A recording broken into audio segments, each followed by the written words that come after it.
এক ব্যক্তি উটের পিঠে একটা বোঝা চাপিয়ে দিয়েছিল। ওমর রাদিয়াল্লাহু আনহু যুগের কথা বলছে। উটের পিঠে বোঝা চাপিয়ে দিয়েছে, এই বোঝায় উট চলতে পারছে না, নুয়ে পড়ছে। ওমর রাদিয়াল্লাহু আনহুর হাতে একটা লাঠি ছিল, এই লাঠি দিয়ে সেই ব্যক্তিকে ডেকে তিনি দুটো মাইট দিলেন। দেওয়ার পরে ওই ব্যক্তি বলছে, বিআইয়ি যামবিন আমিরুল মুমিনিন, কোন পাপের কারণে আমাকে মারলেন হে আমিরুল মুমিনিন? তিনি বলছেন যে তুমি কি জানো না যে নবী সাল্লাল্লাহু আলাইহি ওয়াসাল্লাম পশু প্রাণীর অধিকার নিয়ে কথা বলেছেন? তোমার পিঠে যদি এই বোঝা চাপাতাম তুমি কি নিতে পারতে? তোমার কি এই পশু বা প্রাণীর প্রতি কোনো দয়া মনোভাব নাই? এর কোনো হক নাই তোমার কাছে? এত সূক্ষ্ম ছিল তার বিচার, এত সূক্ষ্ম ছিল। আপনারা জানেন না, মনে পড়ে না ওই ঘটনা যে মায়ের বাচ্চারা না খেয়ে শুয়ে আছে, কান্নাকাটি করছে। আমিরুল মুমিনিন ছদ্মবেশে রাত্রিবেলা ঘুরে বেড়াতেন। যখন দেখলেন যে শিশু কান্না করছে, জিজ্ঞাসা করলেন কেন কান্না করছে? বলছেন আল জু আমিরুল মুমিনিন, ক্ষুধার কারণে। হাদা ওয়াল্লাহি হাদা বাইনি ওয়া বাইনা ওমর, আল্লাহর কসম করে বলছি এটা ওমর আর আমার মাঝখানের ব্যাপার। এই মহিলা বলছে। ওমর রাদিয়াল্লাহু আনহুর কলিজাটা কেঁপে উঠেছিল। তিনি বলেছেন আল ফারাজুন করিব ফান্তাজিরি, অপেক্ষা করো হে আমার বোন, নিশ্চয়ই উদ্ধার নিকটেই। ফারাজুন করিব। তিনি ওখান থেকে চলে গেলেন মদিনায় হেঁটে হেঁটে।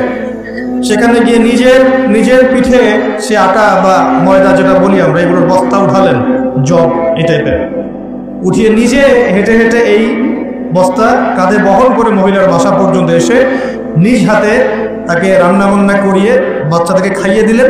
তারপর আল্লাহর কাছে ইস্তেগফার করছেন। এই সময় তার পাশে একজন সাহাবী ছিলেন, তার নাম ছিল আসলাম রাদিয়াল্লাহু আনহু। তিনি বলেছিলেন আনা আহমিলু ইয়া আমিরুল মুমিনিন, হে আমিরুল মুমিনিন আমাকে দিন, আমি বোঝাটা বহন করি। তখন ওমর রাদিয়াল্লাহু আনহু যে কথাটা বলেছিলেন, এই একটা কথাই পুরো বিশ্বের পলিটিক্যাল সিস্টেম পরিবর্তন করার জন্য যথেষ্ট। এই একটা শব্দ, এই একটা কথা। সেটা কি? তিনি বলছেন হাল তাহমিলু উযরি ইয়াউমাল কিয়ামা, তুমি আজকে আমার এই আটার বস্তা বহন করতে চাচ্ছ আসলাম, কালকে আমাদের মাঠে গিয়ে তুমি আমার পাপের বোঝা বহন করবে?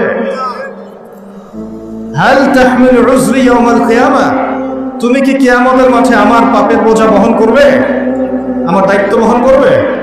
আমি যে আমিরুল মুমিনিন, আমাকে আল্লাহ পাক বিশাল দায়িত্ব দিয়েছেন, যখন হিসেব নেবেন তুমি কি আমার পাপের হিসেব দিবে? এই একটা সেন্টেন্স যদি প্রত্যেক পলিটিশিয়ানের কলিজার মধ্যে ঢুকে যেতে পারে, সোনার বাংলা ইসলামিক খেলাফত কায়েম হয়ে যাবে। সিস্টেম কোথায়? ওমর রাদিয়াল্লাহু আনহু। আর এই বিশ্ব চলছে কিভাবে? এখন বেশি বললেও সমস্যা, বেশি বলাও যাবে না আধ্যাত্মিকভাবে। এই জন্যে আল্লাহর কাছে তওবা করে ফিরে আসার দাওয়াত তো দেওয়া যাবে নাকি? আল্লাহ রাব্বুল আলামিন যাকে যত বড় দায়িত্ব দিয়েছেন তার কাছে তত কঠিন হিসাব নেবে, এটা চূড়ান্ত। এই স্টেটমেন্ট আপনি পাল্টাতে পারবেন না। আল্লাহ পাক যাকে যত বড় দায়িত্ব দিয়েছেন তার কাছ থেকে তত বড় হিসাব নেবেন। যার দায়িত্ব যত কম তার হিসাব তত আসান। একটা হাদিসের মধ্যে আসছে, রাসূল সাল্লাল্লাহু আলাইহি ওয়াসাল্লাম একজন সাহাবী বলেছেন, এটা আসার হাদিস না, এটা আসার, সাহাবীদের একটা চিহ্ন, তাদের থেকে আসছে। তারা বলছেন যখন তোমরা দেখবে জুমার খুতবা হচ্ছে খুব লম্বা, অনেক লম্বা খুতবা হচ্ছে, নামাজ খুব সংক্ষিপ্ত, তখন বুঝবা ওই যুগটা হচ্ছে অজ্ঞদের যুগ। কিসের যুগ? কারণ অজ্ঞদেরকে বোঝাতে অনেক সময় লাগে। একটা বিষয়, সহজ বিষয় বোঝাতে অনেক সময় লাগবে, কারণ কিছুই বোঝে না তারা, প্রত্যেকটা বিষয় খুঁড়ে নিয়ে বোঝাতে হয়। আর যখন দেখবে যে জুমার খুতবা হচ্ছে সংক্ষিপ্ত, নামাজটা হচ্ছে লম্বা, বুঝবে এই যুগটা জ্ঞানী মানুষদের যুগ।